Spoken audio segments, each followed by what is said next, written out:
ভাই শুনুন। বলুন সাহেব। আচ্ছা, এখানে বুট পালিশ করে একটা বাচ্চা ছেলে, নাম অমিত, কোথায় থাকে বলতে পারে? ওই বাঁ দিকে গিয়ে ডান দিকের বাড়িটা। ও আচ্ছা, ধন্যবাদ।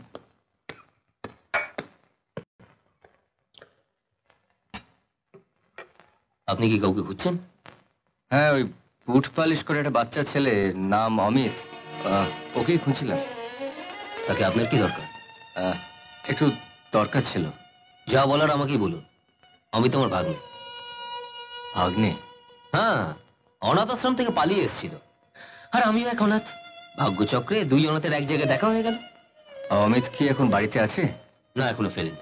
আচ্ছা ভাই, বলতে পারো অমিত যে গানটা গাইছিল ওটাও কার কাছ থেকে শিখেছে? সেটা তো জানি না, হয়তো কারোর মুখ থেকে শুনে শিখেছে। আচ্ছা, ও যে অনাথ আশ্রমে থাকতো, তার নামটা কি?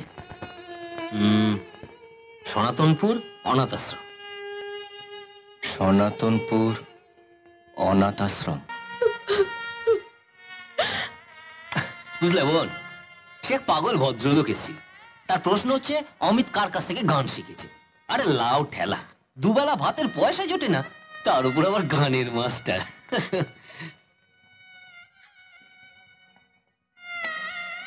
কি হলো, কথা বলছি না কেন? আমি এখান থেকে চলে যাব ভাই। হ্যাঁ, বললেই হলো। এলাম, থাকলাম আর চলে গেলাম। যাও দেখি এখান থেকে, কেমন করে তুমি যেতে পারো।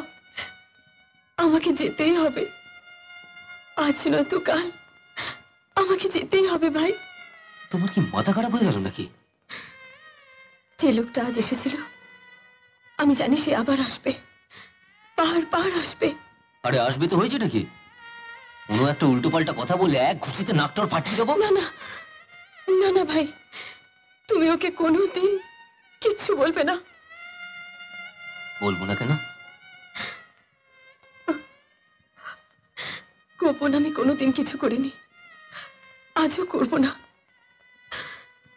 যে লোকটা আজ এসেছিল তাকে আমি চিনি। কি বলছো কি তুমি? তিনি আমার স্বামী, এই শহরের শ্রেষ্ঠ ধনীর সন্তান।